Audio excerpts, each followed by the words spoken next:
Hello friends, welcome to the success master. So friends, আমি সুস্মিতা। আমি আজকে তোমাদের জন্য সোশ্যাল অ্যান্ড পলিটিক্যাল লাইফ থেকে হিউম্যান রাইটস যে টপিকটা রয়েছে সেই টপিকটা থেকে ক্লাস নিয়ে এসেছি। তো আজকে এই টপিকটা থেকে প্রথমে কনসেপ্টটা ডিটেইলে ডিসকাস করব, তারপর কোশ্চেন আনসার নিয়েও আলোচনা করব। তো হিউম্যান রাইটস মানবাধিকার, তো তোমরা ক্লাসটা স্কিপ না করে লাস্ট পর্যন্ত দেখতে থাকো, তাহলে আশা করি তোমাদের অনেকটাই কাজে আসবে। এখন তাহলে দেরি না করে আজকের ইম্পর্টেন্ট ক্লাসটা আমি শুরু করছি। সো এখানে কি রয়েছে দেখো, পৃথিবীর সকল মানুষ কতগুলি স্বাভাবিক অধিকার নিয়ে জন্মগ্রহণ করে। যে পৃথিবীর সকল মানুষ রয়েছে তারা কতগুলি স্বাভাবিক অধিকার নিয়ে জন্মগ্রহণ করে। এই অধিকারগুলি প্রাকৃতিক ও সহজাত, মানুষের জীবনের সঙ্গে এদের অবিচ্ছেদ্য সম্পর্ক বিদ্যমান। যে মানুষের যে জীবন রয়েছে সেই জীবনের সঙ্গে এই অধিকারগুলিও অবিচ্ছেদ্যভাবে সম্পর্ক বিদ্যমান। এই অধিকার থেকে বঞ্চিত করলে মানুষের মর্যাদা ক্ষুণ্ণ হয়, মানবতা লঙ্ঘিত হয় এবং মানুষের মতো মানুষের বাঁচতে পারে না। তো এই যে অধিকারগুলি, পৃথিবীর যে সকল মানুষ কতগুলি স্বাভাবিক অধিকার নিয়ে জন্মগ্রহণ করে, আর এই অধিকারগুলি প্রাকৃতিক ও সহজাত, মানুষের জীবনের সঙ্গে এদের অবিচ্ছেদ্য সম্পর্ক রয়েছে। আর এই অধিকার থেকে বঞ্চিত করলে মানুষের মর্যাদা ক্ষুণ্ণ হয়, তাদের মানবতা সেটা লঙ্ঘিত হয়, মানুষ মানুষের মতো বাঁচতে পারে না। মানব জাতির সদস্য হয়ে পৃথিবীর সকল মানুষ নিজের অস্তিত্ব রক্ষা অগ্রগতি অন্যতম শর্ত হিসাবে এই অধিকারগুলি নির্বিচ্ছিন্নভাবে ভোগ করা অধিকারী। এগুলি হলো মানবাধিকার। এগুলি হলো মানবাধিকার। অর্থাৎ বলা হয়েছে, খুব ইজিভাবে বলতে গেলে, পৃথিবীর সকল মানুষই তারা যখন জন্মগ্রহণ করে তখনই কতগুলি স্বাভাবিক অধিকার নিয়ে জন্মগ্রহণ করে। আর এইগুলি কি? এইগুলি হলো মানুষের জীবনের সঙ্গে অবিচ্ছেদ্যভাবে সম্পর্ক বিদ্যমান। আর এই অধিকার থেকে যদি কাউকে বঞ্চিত করা হয় তাহলে মানুষের মর্যাদা ক্ষুণ্ণ হয়, মানবতা লঙ্ঘিত হয়, মানুষ মানুষের মতো বাঁচতে পারে না। এই জন্য যে মানব জাতির সকল সদস্যদের, পৃথিবীর সকল মানুষের তাদের যে নিজের অস্তিত্ব রয়েছে সেটা রক্ষা করার জন্য, তার অগ্রগতির জন্য অন্যতম শর্ত হিসাবে এই যে অধিকারগুলি রয়েছে, এই অধিকারগুলিকে নির্বিচ্ছিন্নভাবে ভোগ করার অধিকার রয়েছে প্রতিটা মানুষেরই। আর এই সবগুলি অধিকারকে বলা হয় মানবাধিকার। যে মানবের যে অধিকারগুলি রয়েছে এগুলিকে বলা হয় মানবাধিকার, অর্থাৎ হিউম্যান রাইটস। অন্যভাবে বলা যায়, মানবাধিকার বলতে সেই সব অধিকারকে বোঝায় যেগুলির সাহায্যে মানুষ তার সহজাত গুণাবলী এবং বুদ্ধির পরিপূর্ণ বিকাশ ঘটাতে এবং অন্যান্য প্রয়োজন পূরণ করতে সক্ষম হয়। মানুষের মর্যাদা রক্ষা, মানবিক স্বাধীনতা ও সাম্যকে সুরক্ষিত করা এবং সকল প্রকার বৈষম্য অবসানে সর্বশ্রেষ্ঠ হাতিয়ার হলো মানবাধিকার। ওকে, তো মানবাধিকার কি বা হিউম্যান রাইটস কি সেটা আশা করি তোমরা বুঝতে পেরেছো। নেক্সট স্লাইডে আমরা দেখে নেব, 1948 খ্রিস্টাব্দে 10 ডিসেম্বর রাষ্ট্রসংঘের ইউএনও সাধারণ সভায় মানবাধিকার সংক্রান্ত বিশ্বজড়িত ঘোষণাপত্র গৃহীত হয়। এই ঘোষণাপত্রে 30 ধারায় বিভিন্ন মানবাধিকার উল্লেখ আছে। যে 1948 খ্রিস্টাব্দের 10 ডিসেম্বর রাষ্ট্রসংঘের ইউএনও সাধারণ সভায় মানবাধিকার অর্থাৎ হিউম্যান রাইটস সংক্রান্ত বিশ্বজনিত কিছু ঘোষণাপত্র গৃহীত করা হয়। আর এই ঘোষণাপত্রের মধ্যে 30 ধারায় বিভিন্ন মানবাধিকার সম্পর্কে অর্থাৎ বিভিন্ন হিউম্যান রাইটস সম্পর্কে উল্লেখ আছে। ভারত সরকার 1993 খ্রিস্টাব্দে মানবাধিকার সংরক্ষণ আইন প্রণয়ন করে। তো ভারত সরকার মানবাধিকার আইন সংরক্ষণ আইন প্রণয়ন করেন কত খ্রিস্টাব্দে? 1993 খ্রিস্টাব্দে। বা ভারত সরকার 1993 খ্রিস্টাব্দে কি আইন সংরক্ষণ প্রণয়ন করেন? মানবাধিকার সংরক্ষণ আইন প্রণয়ন করেন। সেই আইনে বলা হয়, মানবাধিকার হলো শাসনতন্ত্রের স্বীকৃতি বা আন্তর্জাতিক অঙ্গীকারপত্রের অন্তর্ভুক্ত এবং বিচারালয় কর্তৃক বলবৎযোগ্য ব্যক্তির জীবন, স্বাধীনতা, সাম্য ও মর্যাদা সম্পর্কিত অধিকার সমূহ। নেক্সট রয়েছে রাষ্ট্রসংঘ ও মানবাধিকার। এখন কি দেখব? রাষ্ট্রসংঘ ও মানবাধিকার। দ্বিতীয় বিশ্বযুদ্ধের পরবর্তী সময়ে অর্থাৎ 1939 খ্রিস্টাব্দ থেকে 1945 খ্রিস্টাব্দ পর্যন্ত পৃথিবীতে স্থায়ী শান্তি প্রতিষ্ঠার জন্য 1945 খ্রিস্টাব্দে যে 24শে অক্টোবর সান ফ্রান্সিসকো সম্মেলনে আনুষ্ঠানিকভাবে সম্মিলিত জাতিপুঞ্জ বা রাষ্ট্রসংঘ ইউএনও ইউএনওর পুরো নাম হলো ইউনাইটেড নেশন অর্গানাইজেশন প্রতিষ্ঠিত হয়। যে দ্বিতীয় বিশ্বযুদ্ধের যে পরবর্তী যে সময়টা 1939 থেকে 1945 খ্রিস্টাব্দ, এই সময়টাতে পৃথিবীতে স্থায়ী শান্তি প্রতিষ্ঠার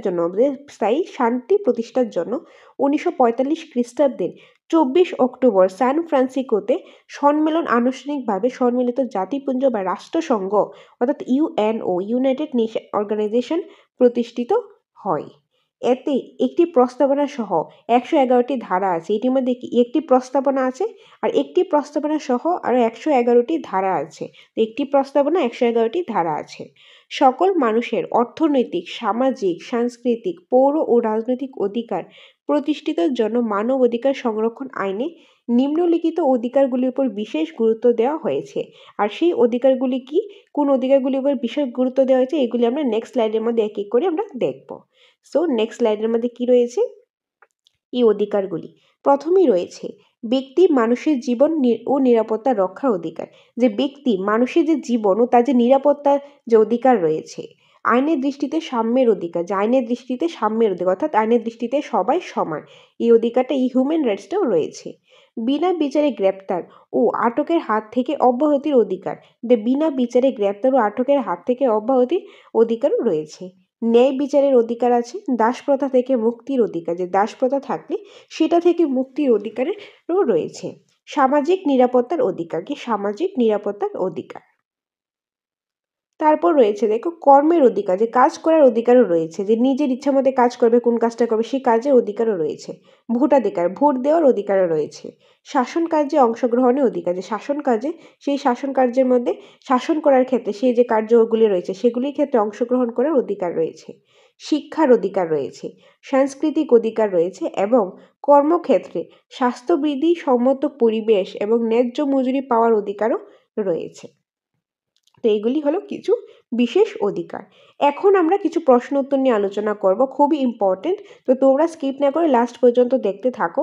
তবে প্রশ্ন উত্তরগুলি শুরু করার আগে তোমাদের বলে দিই, আমাদের কোচিং সেন্টার দ্য সাকসেস মাস্টারে নোটস অ্যাভেলেবেল রয়েছে। টেট 1 টেট 2 যেটি সম্পূর্ণ নোটসে অ্যাভেলেবেল রয়েছে। তোমাদের যদি নোটসের প্রয়োজন হয়, ফ্রি মক টেস্টের মক টেস্ট সিরিজের প্রয়োজন হয়, কিংবা তোমাদের ক্লাসেসের প্রয়োজন, টেটের রিলেটেড যেটারই প্রয়োজন, সেটার জন্য তোমরা এই স্ক্রিনে দেওয়ার নাম্বারে যোগাযোগ করতে পারো। এনিওয়ে, এখন আসি প্রশ্ন উত্তরে আলোচনা। সো ফার্স্ট ওয়ান, মানবাধিকার হলো সার্বজনীন অধিকার, প্রাকৃতিক অধিকার এবং হস্তান্তর অধিকার। মানবাধিকারটা কি? মানবাধিকার অর্থাৎ হিউম্যান রাইটস হলো সার্বজনীন অধিকার, প্রাকৃতিক অধিকারও যে অহস্তান্তরযোগ্য অধিকার। 2 নাম্বার, মানবাধিকার হলো কি? মনুষ্য প্রজাতির অধিকার, মনুষ্য প্রজাতির অধিকার। যে মানুষের যে মনুষ্য প্রজাতি রয়েছে, মানুষের যে অধিকারগুলি রয়েছে সেগুলিকেই বলা হয় মানবাধিকার অর্থাৎ হিউম্যান রাইটস। মানবাধিকার শব্দটি প্রথম ব্যবহার করা হয় সম্মিলিত জাতিপুঞ্জের ঘোষণাপত্রে। যে সম্মিলিত জাতিপুঞ্জের যে ঘোষণাপত্র রয়েছে সেখানে এই মানবাধিকার যে শব্দটি প্রথম ব্যবহার করা হয়েছিল। 4 নম্বরে রয়েছে মানবাধিকারের শতাব্দী হিসেবে গণ্য করা হয় বিংশ শতাব্দীকে। মানবাধিকারের শতাব্দী হিসেবে গণ্য করা হয় বিংশ শতাব্দীকে। মানবাধিকার সম্পর্কিত সার্বজনীন ঘোষণাপত্র গৃহীত হয় প্যারিসে। সম্মিলিত জাতিপুঞ্জের সাধারণ সভা মানবাধিকার সম্পর্কিত সার্বজনীন ঘোষণাপত্র প্রণয়ন করেন 10 ডিসেম্বর 1948 খ্রিস্টাব্দে। 10 ডিসেম্বর 1948 খ্রিস্টাব্দে। নেক্সট রয়েছে 7 নম্বরে, সম্মিলিত জাতিপুঞ্জের সাধারণ সভা যে 48টি রাষ্ট্রের ভোটের মাধ্যমে মানবাধিকার সম্পর্কিত সার্বজনীন ঘোষণাপত্র প্রণয়ন করেন। মানবাধিকার সম্পর্কিত সার্বজনীন ঘোষণাপত্রে 30টি ধারা রয়েছে। বিশ্ব মানবাধিকার দিবস পালন করা হয় প্রতি বছর 10 ডিসেম্বর তারিখে। প্রতি বছর 10 ডিসেম্বর বিশ্ব মানবাধিকার দিবস পালন করা হয়। 10 নম্বরে রয়েছে মানবাধিকার সম্পর্কিত সার্বজনীন ঘোষণাপত্র 4টি অংশে রয়েছে। যে মানবাধিকার হিউম্যান রাইটস সম্পর্কিত যে সার্বজনীন ঘোষণাপত্রগুলি রয়েছে সেটি 4টা অংশে বিভক্ত রয়েছে। পৌর ও রাজনৈতিক অধিকারের উপর আন্তর্জাতিক চুক্তিপত্র গৃহীত হয়েছিল 16 ডিসেম্বর 1966 খ্রিস্টাব্দে। 16 ডিসেম্বর 1966 খ্রিস্টাব্দে। ভারতের সর্বত্র মানবাধিকার সুরক্ষা আইন বলবৎ করা হয় 1993 খ্রিস্টাব্দে। ভারতে সর্বত্র মানবাধিকার সুরক্ষার জন্য যে আইন বলবৎ করা হয় যেটা কত খ্রিস্টাব্দে? 1993 খ্রিস্টাব্দে। নেক্সট রয়েছে 13 নম্বরে, রাষ্ট্রসংঘের উদ্যোগে সর্বপ্রথম মানবাধিকার বিষয়ক কমিশন গঠন করা হয় 1947 খ্রিস্টাব্দে। যে রাষ্ট্রসংঘের উদ্যোগে সর্বপ্রথম যে মানবাধিকার অর্থাৎ হিউম্যান রাইটস বিষয়টা নিয়ে যে কমিশন গঠন করা হয়েছিল সেটা কবে করা হয়েছিল? সেটা করা হয়েছিল 1947 খ্রিস্টাব্দে। 14 নম্বর, ভারতে মানবাধিকার সুরক্ষা আইনটি সংসদে গৃহীত হয় 1994 খ্রিস্টাব্দে। সম্মিলিত জাতিপুঞ্জের মানবাধিকার কমিশনের প্রস্তাবনা রয়েছে কয়টি? একটি রয়েছে। সম্মিলিত জাতিপুঞ্জের মানবাধিকার কমিশনের প্রস্তাবনা রয়েছে কয়টি? একটি। নেক্সট রয়েছে 15 নম্বর, ভারতের জাতীয় মানবাধিকার কমিশন 8 জন সদস্য নিয়ে গঠিত। ভারতের জাতীয় মানবাধিকার যে কমিশনটা রয়েছে সেটা 8 জন সদস্য নিয়ে গঠিত। জাতীয় মানবাধিকার কমিশনের সভাপতি নিয়োগের জন্য গঠিত কমিটির সভাপতি হলেন প্রধানমন্ত্রী। যে জাতীয় মানবাধিকার কমিশনের সভাপতি নিয়োগের জন্য যে গঠিত কমিটি রয়েছে, কমিটির যে সভাপতি তিনি হলেন প্রধানমন্ত্রী। জাতীয় মানবাধিকার কমিশনের সভাপতি নিয়োগের জন্য গঠিত কমিটির সদস্য সংখ্যা হলো 6 জন। জাতীয় মানবাধিকার কমিশনের সভাপতি নিয়োগের জন্য গঠিত কমিটির সদস্য সংখ্যা 6 জন। 18 নম্বর, প্রথম মানবাধিকার প্রজন্ম বলতে বোঝায় নেতিবাচক অধিকার সমূহ। দ্বিতীয় মানবাধিকার প্রজন্ম বলতে বোঝায় ইতিবাচক অধিকার সমূহ। ভেরি ভেরি ইম্পর্টেন্ট, এই দুইটা আমাদের কনফিউজড হবে না যে প্রথম মানবাধিকার প্রজন্মকে বলা হয় নেতিবাচক আর দ্বিতীয় মানবাধিকার প্রজন্মকে বলা হয় ইতিবাচক। দ্য রাইটস অফ ম্যান এই গ্রন্থটি কে লিখেছেন? Thomas pain. থমাস পেইন এই গ্রন্থটি লিখেছেন। নাম কি? The rights of man. 21, শিশুদের অধিকার বিষয়ক সম্মেলন কার্যকর হয় 2 সেপ্টেম্বর 1990 খ্রিস্টাব্দে। শিশুদের অধিকার বিষয়ক সম্মেলন কার্যকর হয় 2 সেপ্টেম্বর 1990 খ্রিস্টাব্দে। 22 নম্বর, মানুষ স্বাধীনভাবে জন্মগ্রহণ করে কিন্তু সর্বত্রই সে শৃঙ্খলে আবদ্ধ।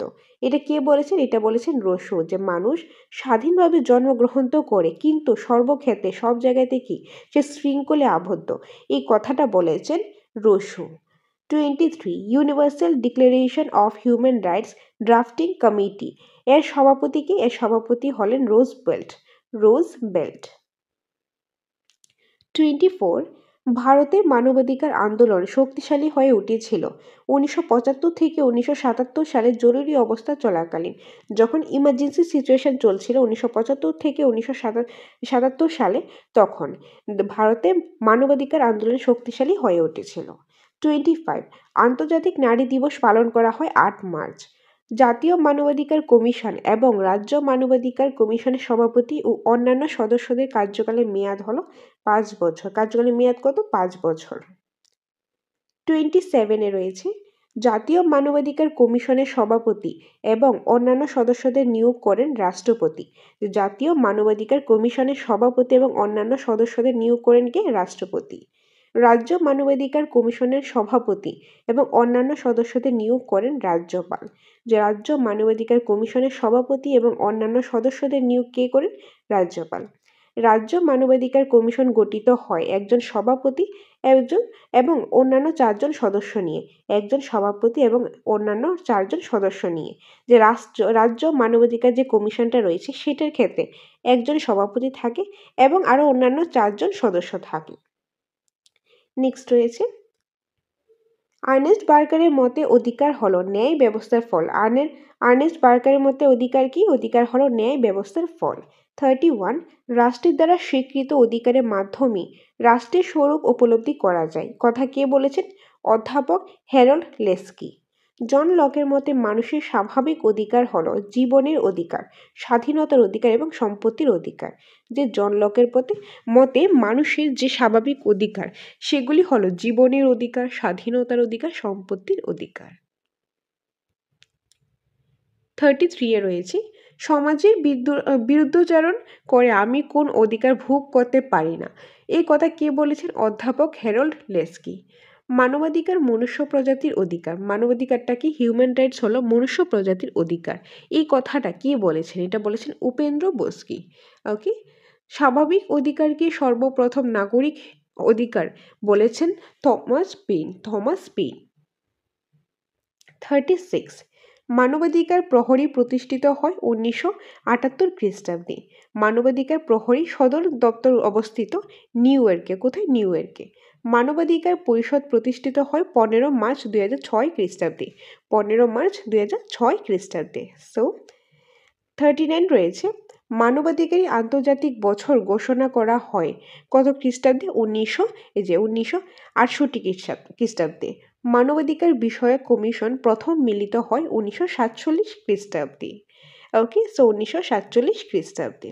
সো ফ্রেন্ডস, এই ছিল আজকের ক্লাসের প্রথমে কনসেপ্ট, তারপর আমরা 40টা কোশ্চেন আনসার দেখে নিলাম। আশা করি তোমরা বুঝতে পেরেছো, তোমাদের এই ক্লাসটা কাজে এসেছে। So friends, the success master coaching সেন্টারে একদম নিউ আপডেটেড ভার্সনের নোটস রয়েছে। তোমাদের যদি সেই নোটসের প্রয়োজন হয়, ট্যাট 1 ও ট্যাট 2 সায়েন্স, আর্টস, বেঙ্গলি, ককবর্ক সবগুলি নোটসই রয়েছে। সেটার জন্য তোমরা এই নম্বরে ফোন করে ডিটেলসটা জেনে নিতে পারো। আর যারা নোটস নেবে তাদের জন্য থাকবে স্পেশাল মক টেস্টও তোমরা পেয়ে যাবে। আর যদি চাও তোমাদের মক টেস্টের সিরিজ প্রয়োজন, আলাদাভাবে অফলাইন মক টেস্টের সিরিজ, সেটাও তোমরা নিতে পারবে, সেটাও অ্যাভেলেবেল রয়েছে। ক্লাস করতে চাইলে ক্লাসও করতে পারো। অর্থাৎ ট্যাট রিলেটেড তোমাদের যেটারই প্রয়োজন, নোটস হোক, মক টেস্ট হোক, ক্লাস হোক, যেটারই প্রয়োজন, সেটার জন্য তোমরা দ্য সাকসেস মাস্টারের এই অফিসিয়াল নাম্বারে ফোন করে ডিটেলসটা জেনে নিতে পারো। ওকে, সো এটাই তোমাদের সাথে আজকে শেয়ার করা ছিল। আশা করি সবাই ভালো আছো, সবাই ভালোভাবে প্রস্তুতি নিচ্ছ। তোমরা আরও ভালোভাবে প্রস্তুতি নাও। তোমাদের গাইডেন্সের জন্য আমরা দ্য সাকসেস মাস্টার তোমাদের পাশে আছি, সাথে আছি। দেখা হবে পরবর্তী একটা ক্লাসে। Thanks for watching.